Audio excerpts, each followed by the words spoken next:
My name is Alex Simmons. I'm the co-founder and CEO at Boone, and lucky to be joined here by Dr. Kim Bird, who's one of our amazing coaches. Obviously, the concept of AI, layoffs, people being asked to do more with less seems to be at the forefront of every conversation today. And no matter where you look, it seems to be some dialogue around the idea of what is the workplace going to look like in the next year, in the next 6 months? What is my job going to look like? What is my overall future? How are my skills evolving? How is this affecting me personally? How is this affecting me professionally? And I think what we're finding is that there really is this ever converging intersection between what's going on in an employee's professional lives and how that's impacting them personally and their mental health. And so Kim's going to help us unpack a lot of that today. I think just for some brief background, I'm the founder of a company called Boone, which is a professional and personal coaching platform for employees. So some of you are employees who already know about Boone today. Yeah, we can get captions enabled, whoever pressed that. But yeah, we offer one-to-one coaching at scale for organizations. And Kim is one of our amazing coaches that you can get matched with. So the idea is that we are really becoming the employee growth infrastructure for over 100 businesses across the country. So for those employees who are already working with Boone, I'm going to provide a link to our welcome survey to get started if you want to work with a coach. And if you want to learn more about Boone, I'm going to provide some information in there as well. But in the meantime, thank you again for being here. And I'm going to kick it over to Kim. Thank you. Hi, everybody. I'm sure there's probably folks on here that I've worked with in the past or met through other webinars. So nice to see you again. For those of you who I haven't met, I'll tell you a little bit about me. I live in Michigan. I'm from Clarkston, so I'm in a little town between Flint and Detroit. I've worked with Boone since the birth of Boone, so it's been so fantastic to meet so many people. Really all over the world because we serve everybody. And I also work at Oakland University, which is a public institution in Rochester. So higher ed. So the topic that we're going to talk about today was very interesting to me to develop content on because higher ed is looking at AI much differently than most other agencies. So I'll try to pepper in some of that throughout. But I'm hoping to be able to not only address sort of, I call the elephant in the room of all the changes that are going around in our workplace, frankly, around in our personal lives too, but more importantly, how to take care of yourself and what you can do to sort of quiet that inner voice. We've got our minds telling us a lot of things all day long. So how can we take care of our insides when all of that's happening? So two things. Obviously, as a therapist, confidentiality is number one for me. You're more than welcome to chat questions or comments throughout. If you want to make it more anonymous, you can. I have Chris in there, but we're going to ask our questions to Alex, and then he will be able to ask me at the end.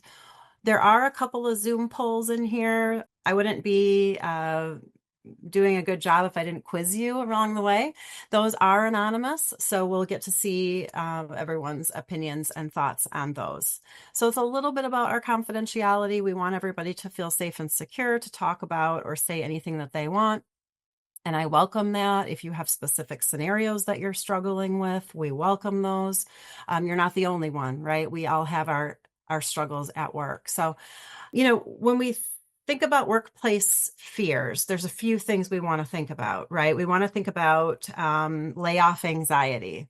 Believe it or not, that's an actual thing that's happening. We all just say, oh, we're worried at work or we're scared or we feel uncomfortable. There's an actual term for it nowadays because layoffs are happening constantly. The companies that Boone works with, I hear from my clients all the time, they're scared, they're fearful, their confidence in what they bring to the table and their skill set, it feels a little bit low and shaky. In addition to that, we've got these AI platforms that are coming in, being introduced to us, and it's scary. So we start getting in our head, we're creating narratives about how they're going to take over our jobs and we won't have a job. And then how are we going to pay for things? And you can see how that spiral can easily start.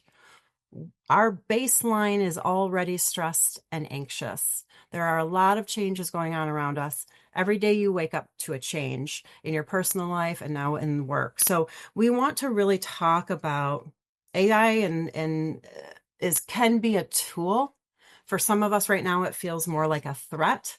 So when we are threatened, that means our emotional response, our brain chemistry, and our psychological emotions are immediately triggered. We want to talk about how to address those triggers so that we keep all of this as healthy as we can. So we'll talk a little bit about the layoff anxiety part and what folks are feeling, right? They're being tasked to do more with less. We have companies that are doing layoffs and they'll lay off 20 people in one day, reorganize everybody, and folks are left feeling really rattled, really shaken. For those companies, the folks that remain, there's about 76% of them that fear that another wave of layoffs is going to come. So we're working in a very fearful stress level that is uncommon for us to be at a consistent time. So we want to talk about that. We want to talk about how AI is now contributing to that. And if we don't address that for ourselves, then burnout comes. And we've talked about burnout in the past if you've joined us on other webinars, but our percentage right now, research says 60% of us, it's only May and we're already burned out in 2025. So I think it's very important that we have some takeaways today. We put some things in place to address that burnout. None of us want to feel that, right? It feels yucky. It feels confusing. It feels scary. We really start to shut down emotionally, causing our productivity not to be fantastic, right? So we want to catch that when we can. But with our fears at work, whether you've gone through layoffs or not recently, there's really two parts to that, right? There is our rational mindset that says, we are hearing what our leaders are telling us. We're seeing the budgets. We're understanding the impact that our company is going through right now. And it is a real fear. It's a real threat that layoffs will come. But then we've got this perceived side of us, this irrational part of us. And maybe we're either engaging in rumors, we're hearing the alarmists that we work with talk about their fears and they're scared and sort of what they've heard through the rumor mill. We really don't know if any of that is true. We have to stay strong and kind of not buy into that, because then what that does is it triggers our emotions and our mental health to struggle. So a couple of things to think about for you if you're sitting at work. We want to think like, are we, when a leader comes by, your supervisor walks by, are you instantly tense? Are you thinking, oh my gosh, why are they coming around? Are they going to tell us that, we're downsizing? Are they going to tell us that, there are no raises this year because of the budget? What are they going to say to us? They might just be walking by to get a coffee, but because we are operating at this very high reactive level, notice what your body is doing.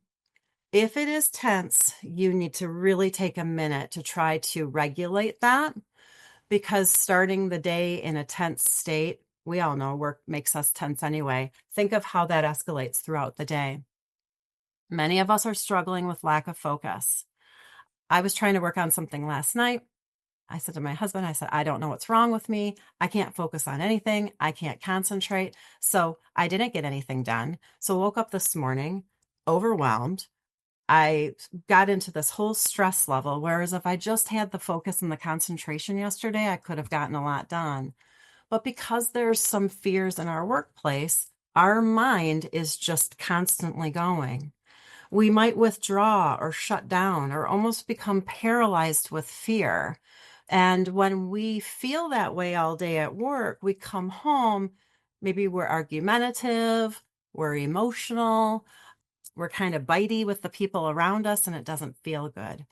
So, a lot of these triggers and emotions that we're feeling, if you really think about it, are they scenarios that you've created in your head? Well, what if, right? Anxiety loves the what if question. If you're saying, oh gosh, okay, like what if this happens, then this, and this will happen. That is a contributing spiral that we really need to stop before it sets up camp and takes control of our mind.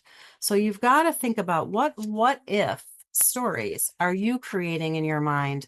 Again, are they based on rational, actual, real things that you have confirmed, or are they playing into that irrational threat mind that we have?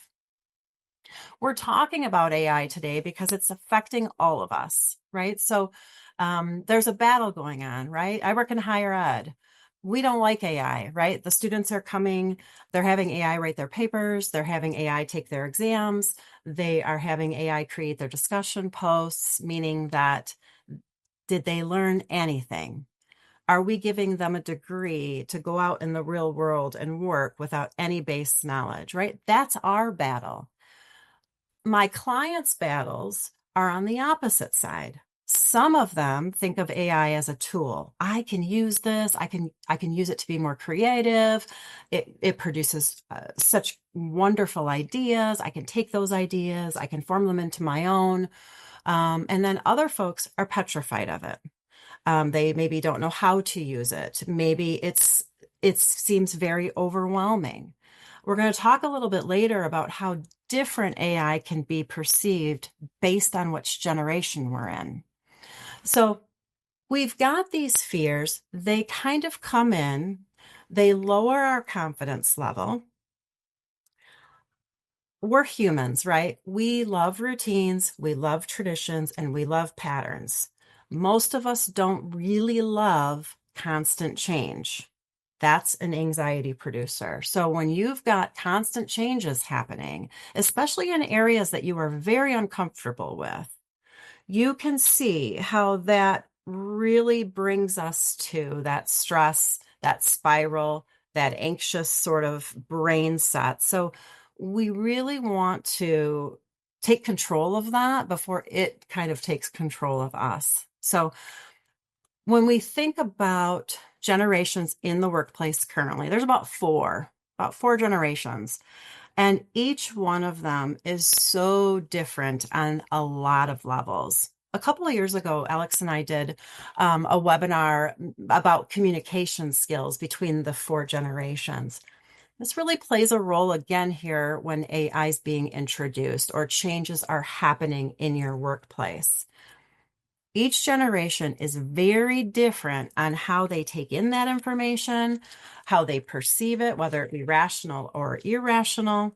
The level of fear kind of is all over the map. So we want to figure out, can we use these various generations to actually be productive? Can we help those that are fearful versus those that are not, maybe more comfortable with it?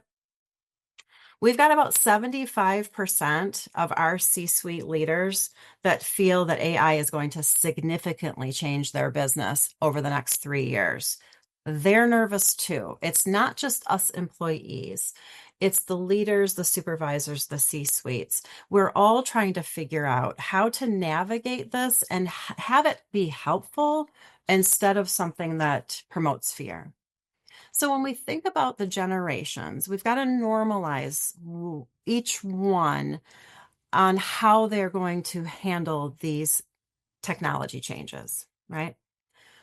We've got some baby boomers. They love face to face. They did not grow up with technology. So for them, it usually promotes fear, anxiety. They don't really get how it's going to help them. They've been in the work world for 30, 40, 50 years. They've got it down. They think how they're doing it is perfect. So why are we changing it? And then we've got these Gen Xers, that's me. I'm in the Gen X. So we have a sprinkling of technology, but we learned as adults. It's different for us. So anytime something's introduced to us, it becomes a little bit scary. Like, am I going to mess it up? How is it actually going to help me? If I don't do it, am I going to be let go? If I don't sort of use it in the way that my workplace wants me to, are they going to think that I'm not a great worker? And then we kind of moved down to millennials and Gen Zs. Now, especially Gen Zs, they were born with technology in their hand. So for them, it's very, very welcomed. They do well with it. They find it interesting. They've got this curious mindset that wants to learn more. They see the value in it as a tool, not a threat. So we've got to figure out how to bridge these gaps and make the workplace feel comfortable for all four generations. So there's a couple of tips that leaders can take away from that, right? So reverse mentoring. We always pair the younger worker with the older worker, thinking that they're going to sort of mentor them, navigate the workplace, navigate building relationships with the networking, all of those things. Let's do some reverse mentoring, right? So us older generation, we can really benefit from, say, a Gen Z coming in and helping us understand why AI or why these new technologies can actually help us decreasing our fear, right? So how many times, say, if you have children, how many times have they helped you with your cell phone or your laptop or a setting that you accidentally clicked on, right? They can help us and we can help them. So this idea of reverse mentoring has actually been very helpful for a lot of companies, because remember the boomers and the Gen Xers kind of feel like, I'll be open to what you're saying, but I'm just not really sure if I'm going to adopt it and use it. I also don't understand all those words that you are using when you're talking about different technology changes. So for those companies who are introducing differences, they need to talk like normal, right? Like, we want to hear just like base words. We don't want all the computer jargon. We don't understand it. And I think a lot of us are open to learning it, but a little bit at a time, right? Whereas Gen Zs can take it and just go with it and create these wonderful things and they're not scared. So we've got to figure out what each group, what each generation can contribute. We know that they're going to have different perspectives and we know they're going to have different comfort levels. How can we use them to actually help our companies move forward? So I think there's a lot of different ways that we can support our employees during this time. But I think the number one thing that a lot of my clients tell me is that they feel that the companies kind of use training as like a one size fits all, instead of looking at the different generations, how they're perceiving, how they're learning, right? There's different ways that we can navigate that. I mean, we know Gen Zs and millennials, you can probably just give them something online. They will thrive, they will learn, they will do really well in that environment. But then you've got the baby boomers who want more face-to-face training, maybe small group training. So it's not a one size fits all. And we want leaders to understand how to support their employees, kind of meeting them where they are at. There's a lot of folks that sort of struggle with, how do I feel like I belong here if everyone's talking this other language that I don't know, using technology in ways that I don't know? You can see how confidence, you can see how skills, you can see how you might feel like you don't have a place at work, even if you've worked there for 30 years. Now, all of a sudden, the landscape is different. There's so many changes going on that people end up feeling very burned out. They don't feel like they can keep up with it. They're petrified that what if someone else is better at this than I am?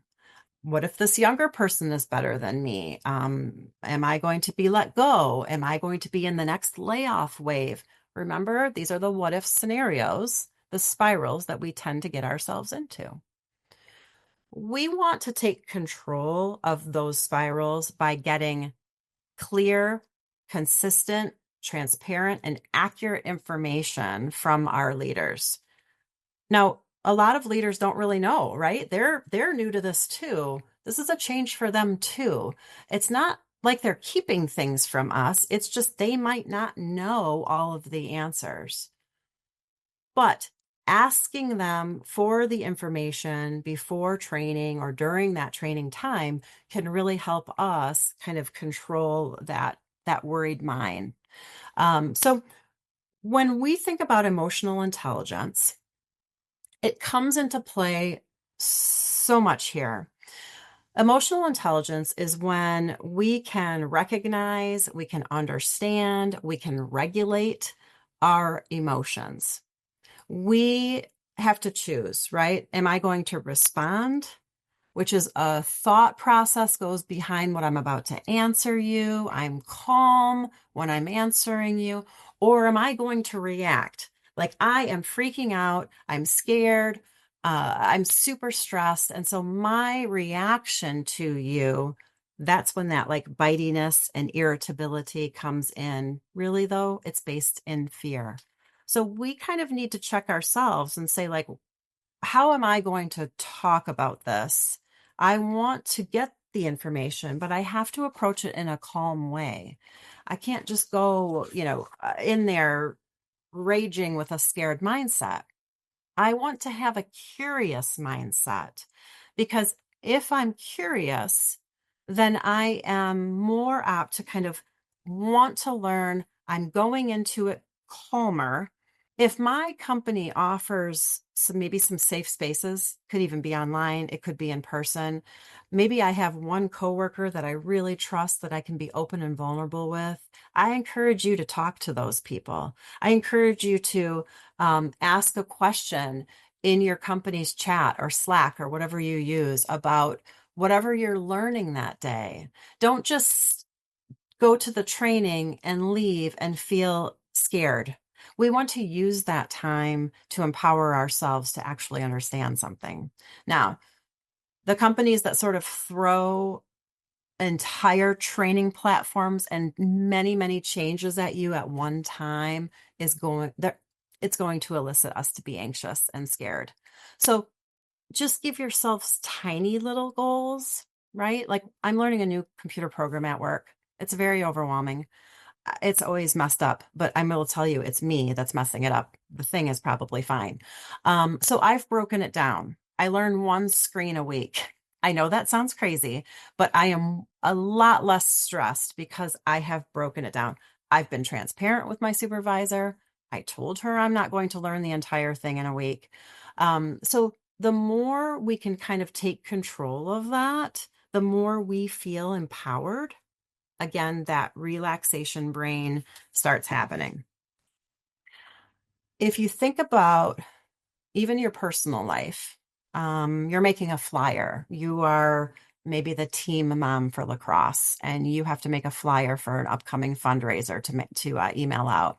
You can use AI to make it look beautiful, right? The content, the pictures, the illustrations, it's going to look great. Start practicing there. That's the safer place to start practicing instead of coming into work and trying to learn something from the ground up. That can be very scary. So practice with some fun stuff first. That's how we start transforming the fact that AI is a tool and not a threat. So I want to kind of touch base with you guys. When you think about your day, whether they are real, irrational fears, what are you thinking about? How are you feeling about all of the changes that are happening? Again, this is anonymous.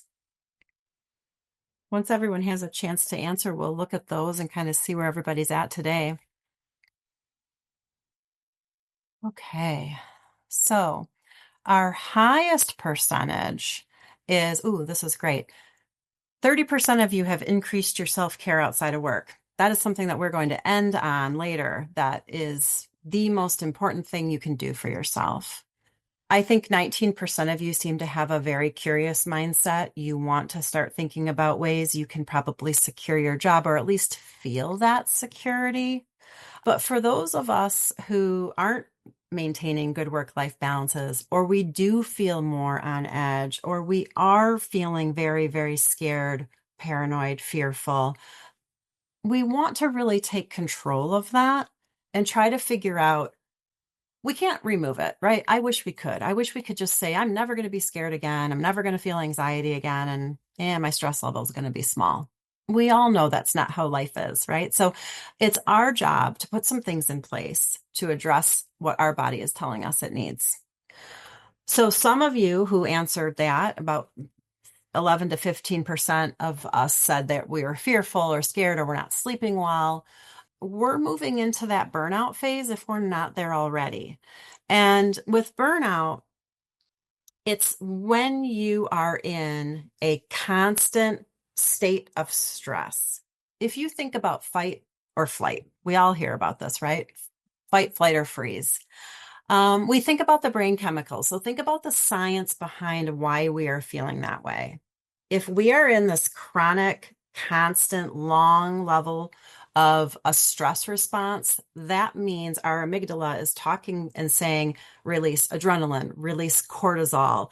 Don't release any good chemicals. We are in a fight or a flight. Like we have to be ready. So it heightens that on edge, that feeling of hypervigilant.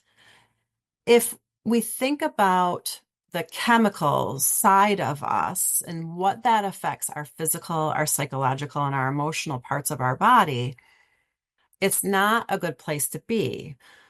Those brain chemicals are supposed to just release when we have those moments that we have to react to.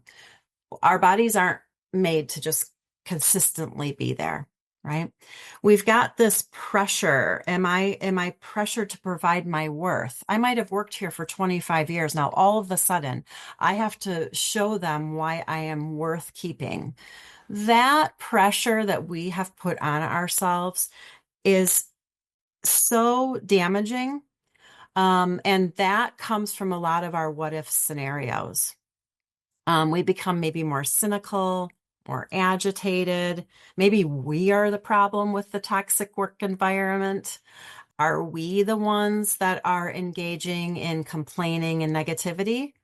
Or are we the ones that are walking away from that and trying to take control over our emotions, take accountability for ourselves? So we really want to kind of think about, is burnout coming because of things that we are doing to ourselves?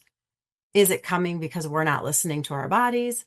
Is it coming because we aren't addressing our fears and taking some action towards them? Why? What is causing us to get down to that level? So to curb it, right? We think about burnout a lot, and I will say in the current research in 2024, 60% of Americans left vacation days, PTO, whatever you call it, in their bank. 60%. Over half of us did not utilize days off. Now, a lot of clients will tell me, well, I can't take a day off because it's so much work on the front end just to take a day off. Or I take a day off and then I've got to work 15-hour days just to get caught up from taking one day off. So I don't think it's worth it. Other folks will take a day off and then they just want to hop on and check something really quick. We all know what that means. If we open this laptop or open our work email just to check something on our day off, we're probably going to work a good 4 hours, right? So when we think about taking time off, what is your reason? What is your why? Why don't you? I think that's a really good place to start, really good place to challenge the reality of your why. Most of us on this call are not working in a life or death situation.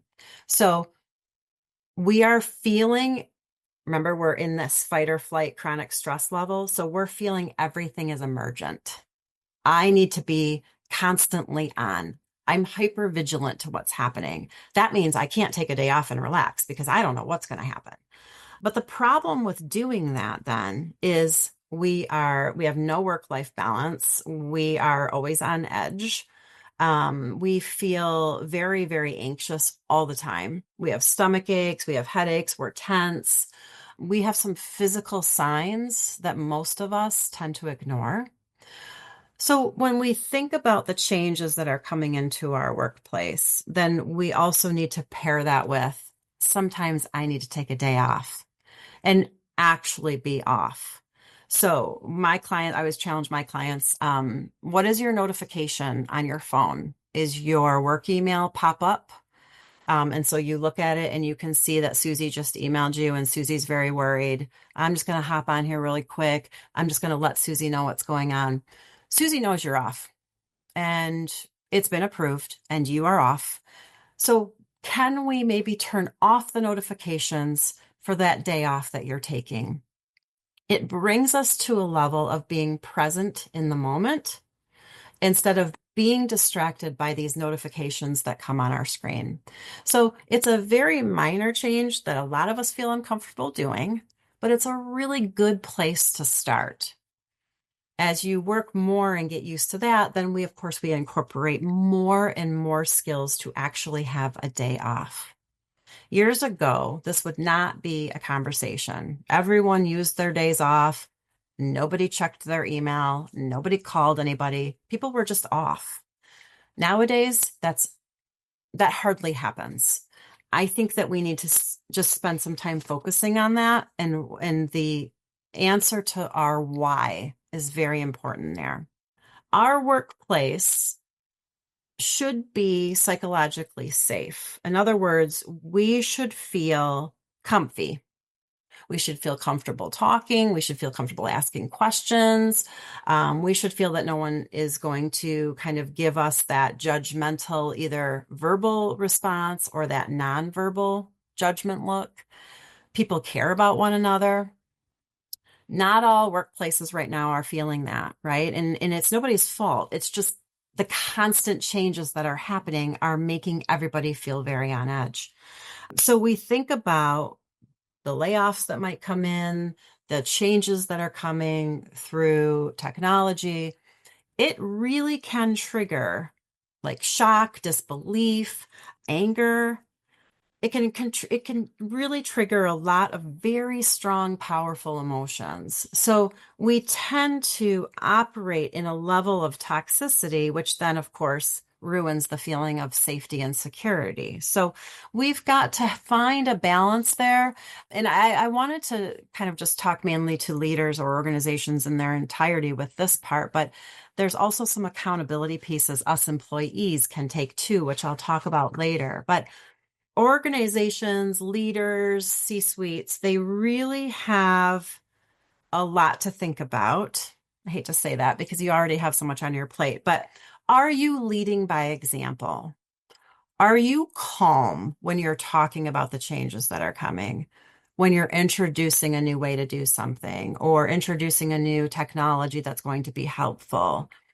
Or are you coming into that with a little bit of fear, maybe a little bit of hesitation? Everyone's going to feel that, right? Mirroring doesn't just happen with parent-child. Mirroring also happens at work. So however our leaders or our supervisors are, we tend to mirror whatever they're doing. So if they're coming at us with fear and anger, we're going to be right there with them. Yeah, I don't want to do that. This is stupid. Why do I need to learn this? But if they're coming at us with like, oh, this is really cool. Like, let's just see how this is going to work for us. We're going to have a training next week where we're just going to try to do one little simple thing, right? I'm still skeptical. Remember, I'm a Gen X, so I'm still going to be skeptical, but I think I'm going to have a much calmer response to that than I would be if my leader is coming in, hot. Then I'm going to be hot. So I want you to think about that. Like, and when other folks ask you questions, What's your nonverbal doing? Is it being kind of annoyed? Do you seem annoyed? Do you seem judgmental? Do you seem frustrated with that employee? Because all that's going to do is then shut that employee down. Burnout's going to happen. And then you've got a very difficult kind of setting to work with, right? Maybe low productivity, absenteeism, sort of negative or toxic view of the workplace. We want to avoid all of that at all costs. So it's all about how we approach and communicate. We have to be transparent and we have to make people feel comfortable with what's going on. And us employees also have some accountability in that. It's not just, oh, yeah, that's why they get paid the big bucks. They have to deal with it. We can't really, that mindset's very negative, right? We all come at it with more of a curious mindset. It decreases that feeling of toxicity and stress. There's a couple different leadership styles I like. Most of you probably have heard about transformation leadership, and that's a great one, especially during change, because it's promoting sort of this effective, empowering, inspirational type leadership. I love servant leadership. This is a great way to help your employees feel that they belong, that they're part of something bigger. What they're doing contributes to something bigger.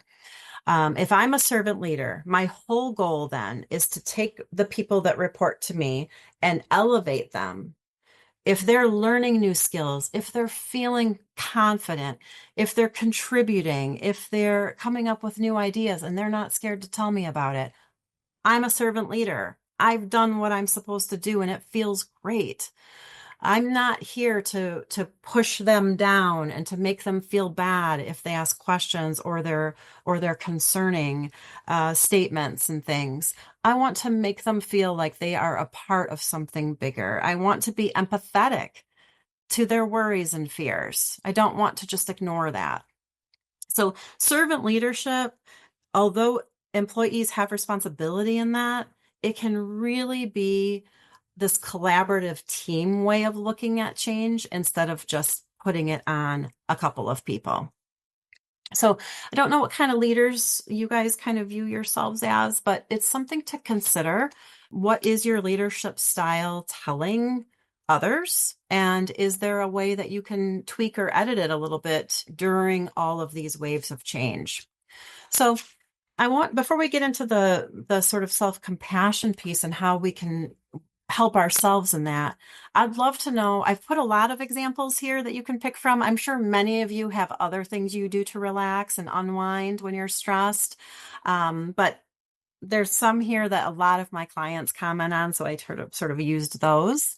But let me know, what do you do for yourself, and then we'll kind of look at the general consensus.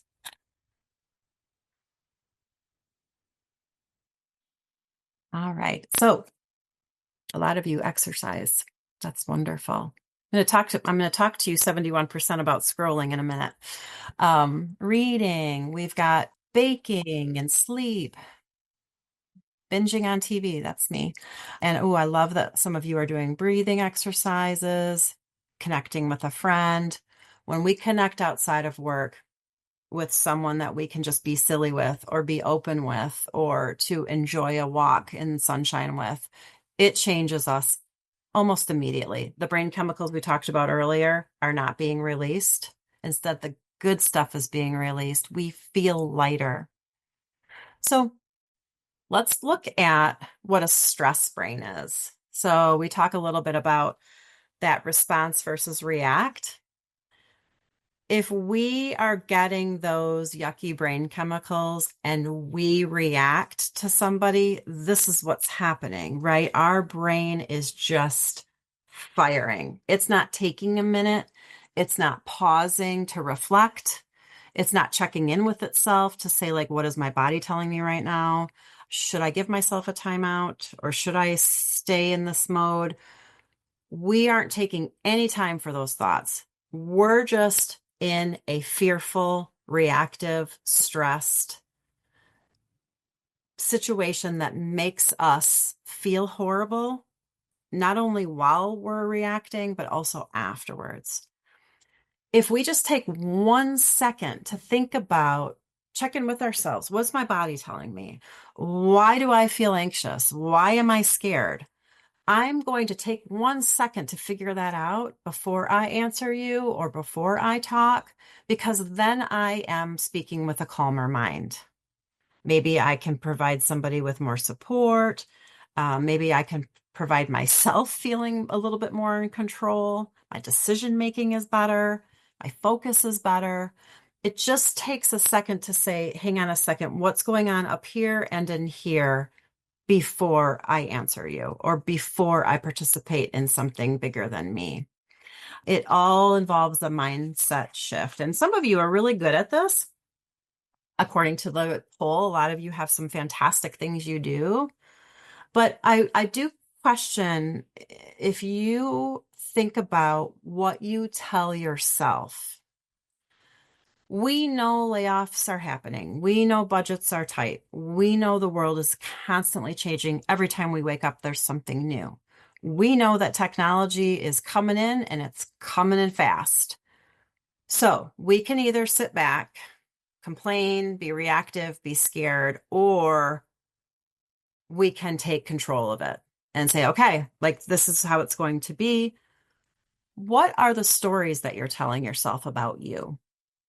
Is your self-talk positive and encouraging? Or are you kind of giving yourself negative labels? Are you talking to yourself poorly? Are your what if scenarios very, very belittling to yourself, challenging your skills and your confidence?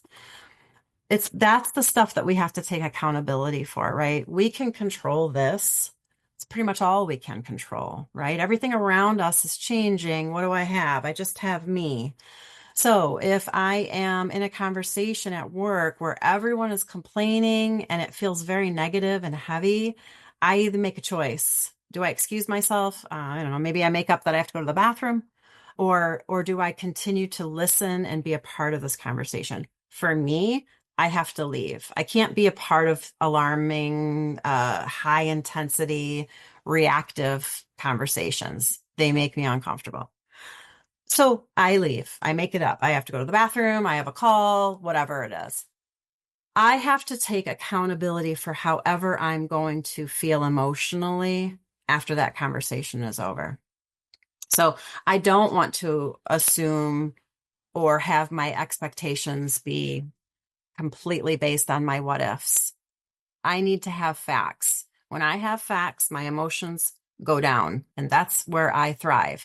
When I don't have facts and I'm making stuff up, my emotions are very high. I feel horrible. So when I think about self-compassion, let's say a friend comes to you, wants to chat, wants to talk about what they're going through. Do you talk to that friend the same way you talk to yourself? Most of us don't. Most of us are very comforting. We listen, we validate, we offer suggestions if that's what they need. But when it comes to our own self-talk and what we say to ourselves, it tends to be extremely negative. We question ourselves, we become stressed, we're very judgmental and critical of ourselves. Why can't we talk to ourselves like we talk to our friends? That self-compassion piece is missing in most of us. And I do challenge you to think about maybe a scenario that you have had that happen to you, where you're talking very sweetly to Susie. She leaves, she's feeling better. And the next day you're having a dilemma or a challenge and you're talking to yourself in a very negative way. All that's going to do is create more burnout, more stress, more anxiety. I am very big, it's a new thing for me over the past few years, of emotionally detaching. That does not mean that I don't care. It doesn't mean that I'm not a team player, and it doesn't mean that I'm not being productive. What it means is I'm sort of evaluating what's going on around me. This is maybe when I excuse myself to go to the bathroom during that toxic conversation. But what I'm also doing is when I'm shutting my computer at night, I am not checking my email before I go to bed. I am not looking at notifications on my phone. I am looking at my evening and making it what I want to do, right? So if I waver from that and I give myself to work more, I am going to be burned out very quickly. I am a whole nother Kim outside of work. And that Kim is actually more important than my work Kim. We tend to get wrapped up in the importance of work Kim when all of these changes are going on because it feels so scary. But I have to take control and say the more important Kim is the one like after work, and I've been neglecting her or I've been talking negatively to her. I've got to figure out what I need to do in the evenings. And we're going to talk to those scrollers real quick before we hang up because 71% of us are scrolling according to that survey we just did.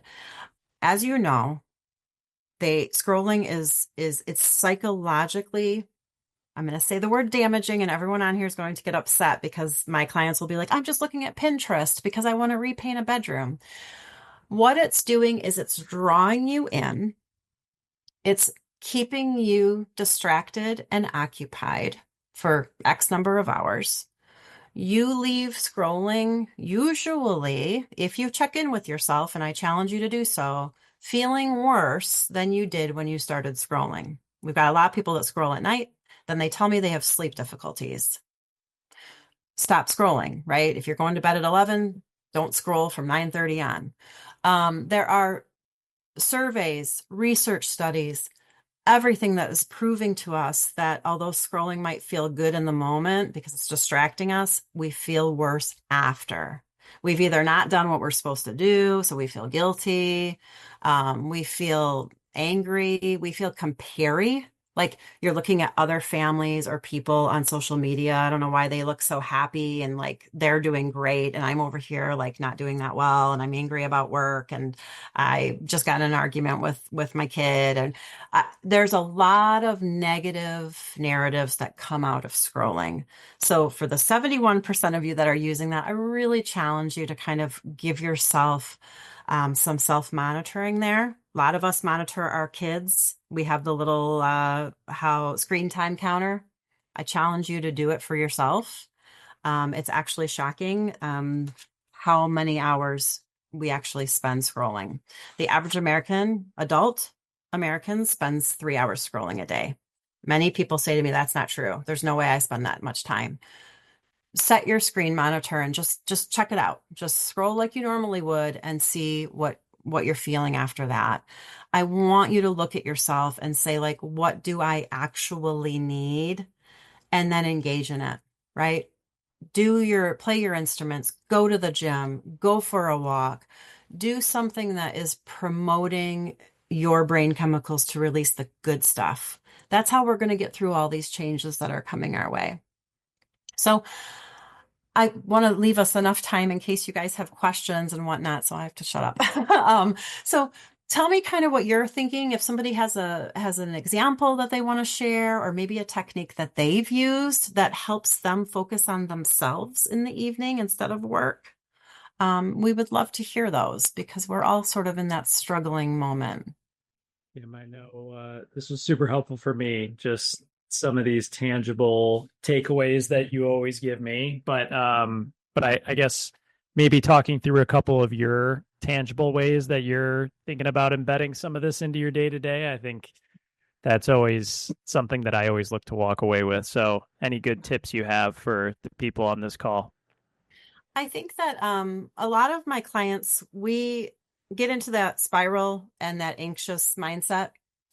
And if we just stay put and sit at this desk and look at, you guys can't see, but I have a lot of piles around me that I got to get done today of work. If I say that I'm taking a break, but I'm still sitting here, I'm really not taking a break, right? I'm going to work on something else. So what we do is take our shoes off, go out and walk in the grass, go out and get your mail, go drink a very, very cold beverage. Do something that changes your physical self and the sensory part of you. So the touching, the temperature of the mouth, don't sit here and scroll because that's not changing what you are doing. We have to change it in order for our brain to stop releasing whatever yucky chemical it is at the time. So I go outside. Sometimes I walk, I live on a dirt road. So sometimes when I get the mail, I will do it in bare feet. I know that's gross because my feet are dirty then, but it does distract me enough to get me out of my mindset that I was in. Yeah. I love that. And sometimes getting outside, I'll walk barefoot as like the first thing that I do in the backyard during the day just to get you grounded. It's Mhm. always a great thing for me. And I think sometimes it's really about clearly identifying like what are the things that bring me back to a happy place and bring me peace in these moments where things feel overwhelming and out of control. And so I think by identifying those things, somehow it allows me to plan a little bit more effectively. And I think a lot of this can be like when you're doing things ad hoc or in the moment, and there is no planning associated with it, it can feel that much more overwhelming. So everybody has their own ways of dealing with this. I play with my fur baby as well. Got a 70-pound golden retriever at home. And then, this goes without saying, I just want to make sure everybody knows like you don't have to do this alone. So I think this is a very lonely and increasingly digitized world that we're all living in. I think the importance of human to human connection has never been stronger, so or more important. So I just want to encourage you. I showed the link in here to be able to sign up to work with a Boone coach if you haven't tried it already. And I would just reiterate, in addition to some of these resources that Kim has highlighted below here, check out Boone, and really the idea that every single person should have a safe, non-judgmental, safe space in their life to be able to process whatever they're working through personally or professionally. That's really our goal. So that's my spiel, but I think this was super helpful. And Kim, I always appreciate your time, and I know I walked away with a lot. We're going to be following up with like a TLDR doc of all of the helpful takeaways from today. But Kim, unless you have anything else, I think this was awesome. Thank you so much for your time. Thank you. Thanks for having me. And I just really encourage everyone to just take 1 second and reflect and listen to what your body is telling you need. And then, of course, do it. Exactly. And this was recorded, so we'll be sending that recording as well, so everybody will have access to it. So thank you so much, and everybody have a great rest of your day. Bye, everyone.